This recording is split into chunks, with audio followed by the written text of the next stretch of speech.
Okay, what's up, YouTube? This is Michael coming back at you again. This is another one of my little bicycle rides. These are good exercise right over here, man.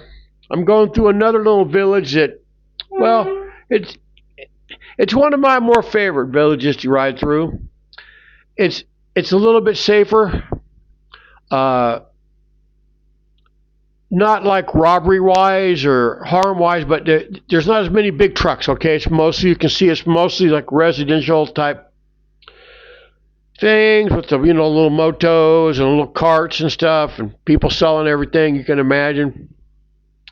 Um, like I said, it's a nice little road for me to go on. Okay, I go on this one probably at least a couple times a week. I am probably I matter of fact I am for sure the only foreigner that they have probably ever seen in this village. Okay, sometimes people are so, I mean, they're pretty used to seeing me, but sometimes I get some pretty weird stares because, like I said, the foreigners don't come out here. Foreigners don't ride bicycles. Number one, I'm wearing a bicycle helmet. I'm wearing gloves, like the little half gloves. The half gloves that I wear, you see those little guys pulling the carts, man. That's some hot ass work right there, man. They didn't go to school. That's why they got to pull those carts.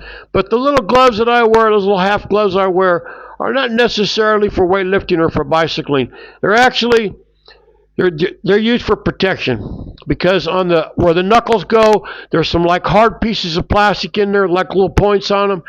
So I could handle business if I had to.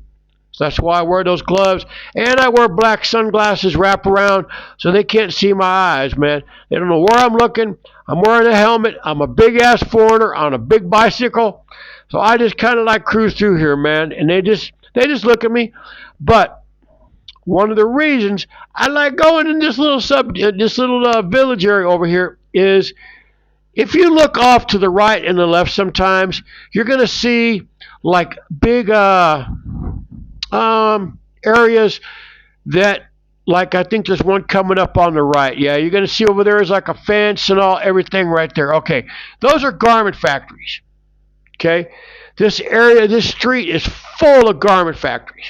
Now, over here in Cambodia, they hire. It's almost all ladies. It's just hundreds of ladies that they hire, 18 and probably I'm going to say up to 25, 26 years old. I've never seen like any older women coming out of there.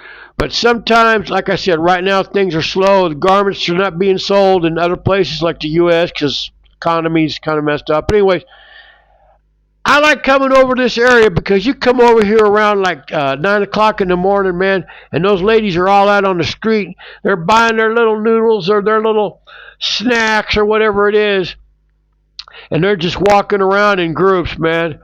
And at those garment factories, they make minimum wage. I think is like $218 a month, a month, not a week, a month. Okay, and they work 6 days a week, 10, 11 hours a day. There just went two ladies with it, and they make them wear like these white things with something on their head for hair and stuff. And but anyways, you can usually tell because they're wearing some kind of like almost like a hospital scrubs, and they have ID, and they usually have like a hairnet on, or sometimes they take it off when they walk outside. But anyways, I like coming over here, man. The eye candy is absolutely fantastic in this little village over here. Okay, because of these garment factories, right here on the right, you can see one. You see that? That is a garment factory, and you see how big it is, right? Now, during peak season, or I don't know, whatever, those buildings are full of young ladies making $200 to $230 a month. So, I'm just telling you guys, if you got an extra $300 or $350 a month, homegirl don't need to be working at the garment factory. There's a door right there that lets them in right there. You can see it right there. Okay, there's another one. Like I said, I stop sometimes, wipe the sweat off my face, look around, see who's out and about. But if you meet some of these girls that work, like I said, to work at these garment factories, and you got, like I said, you got an extra $300 a month, $325 a month. Which one do you think they're going to choose? You think they're going to sit in one of those hot sweatshops all day, 6 days a week, 10, 11 hours a day, making $200 something dollars, or are they going to find themselves a nice little boyfriend that's going to pay them $300, $320, $350 a month to stay home and whatever? So, anyways, like I said, this is it's going to probably sound disrespectful. This is my hunting ground right over here, right here. Okay, some of the girls. Well, most of the girls around here, they don't speak any English, okay? Other than hello, I stopped here for a minute, kind of like I said. Sometimes I stop, take myself a little break, wipe the sweat off, because it's hot, man. You guys cannot tell how hot it is, but this is hot outside, okay?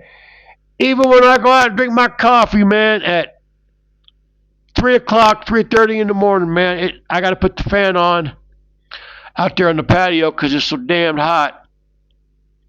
So anyways, you guys can just kind of see everything going by. Those little carts right there. He's pulling something. They got a moto, and then they attach these little like trailers to them, and they just haul everything you can imagine. People, building materials, whatever it is. They got these little food vendors all along over here. I don't eat any of the food on these streets. I don't. Okay? I don't. I get a water. I got down here. There's a little coffee shop. It's run by a sweet little girl, man. Not a little girl. She's when I say little, she's probably in her early 20s. Okay. I'm not going to tell you her name, but she has her own little coffee place where she sells coffee, and I will stop there and get a coffee. Sometimes it's an iced coffee. And it's a big cup of iced coffee, man. You cannot beat it. It's $1.50, but I usually give her like $4, sometimes $5 for the coffee. At first she didn't want to take it, and I translated on the phone, man. I'm like, at Starbucks, man, that's like a $7 cup of coffee right there, man. You know, like I said, she's an absolutely gorgeous girl selling coffee. Anyways, I've kind of stopped right here. I don't remember why I stopped. Maybe it was just to take a break, wipe some sweat off, let you guys kind of look at the scenery of what's going on. Like I said, you don't see the big trucks. Now, they do come down this road sometimes.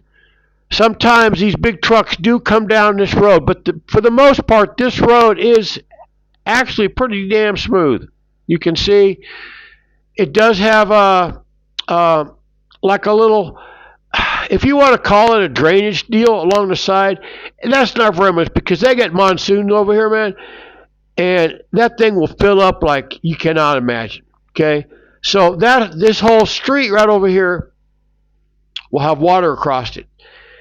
And like I said, I'm not afraid to ride my bicycle through water, but here's the thing is some of the houses over here in this village, they're not hooked into the sewer system because that costs money. So, oh look, there's a lady walking. She got something on her head, and she got a chair for sitting down.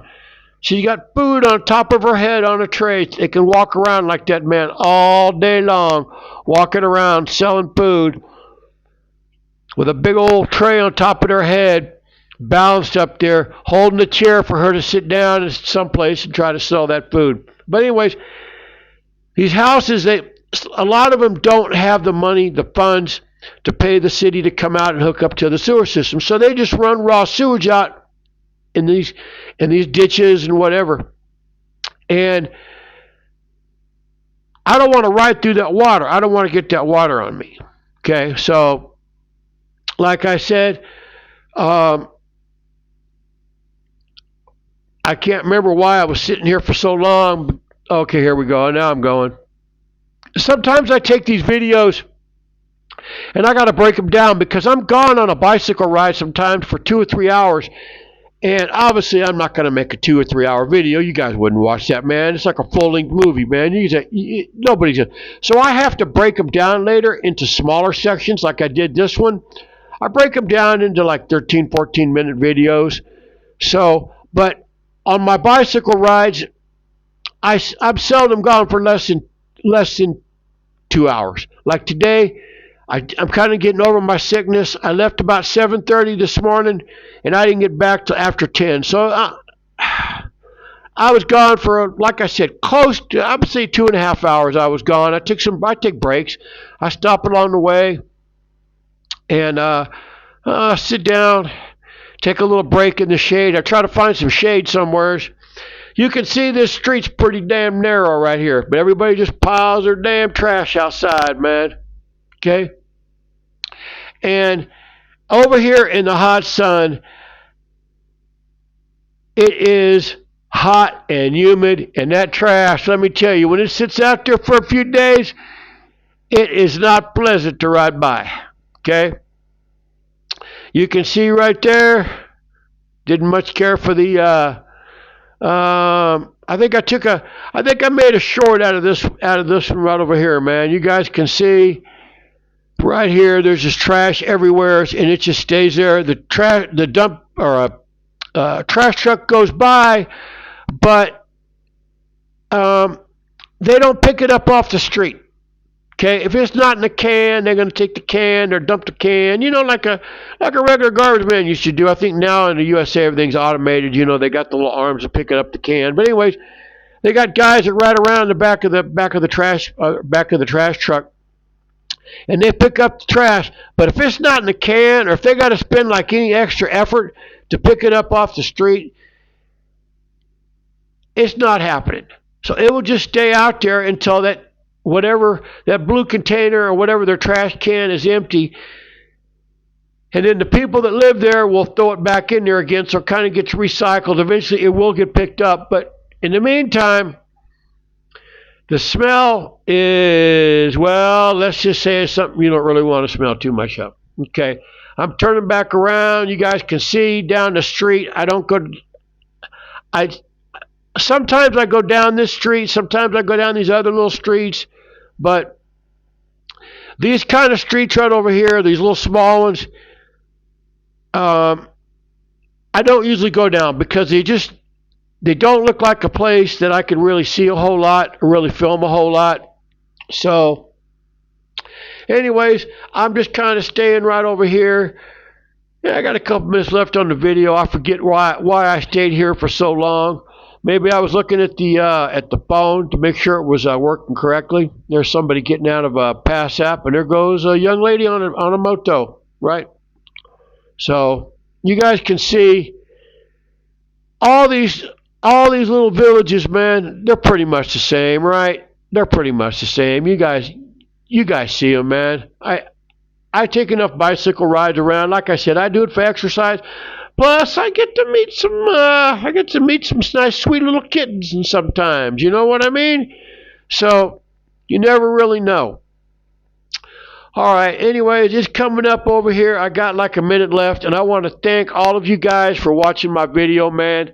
Thank you so much. Like I said, I don't put my bike ride videos out every day because obviously you guys get bored of that shit, just seeing the same bike ride videos, but hopefully soon I'll be heading into the downtown, the tourist area, and I'll show you guys some really nice nice spots over here in Cambodia, man. And I appreciate it. You know what? If you guys, there's somebody walking across the street with a cane, probably looking at me. If you guys can leave comments, man. I love comments, man. I like to subscribe too, but I like the comments, man. I want to comment with you guys. All right, man. Thank you guys so much. I appreciate every single one of you, man. I love you guys. Be careful. And like I said, think about coming over here on some vacation. Bye.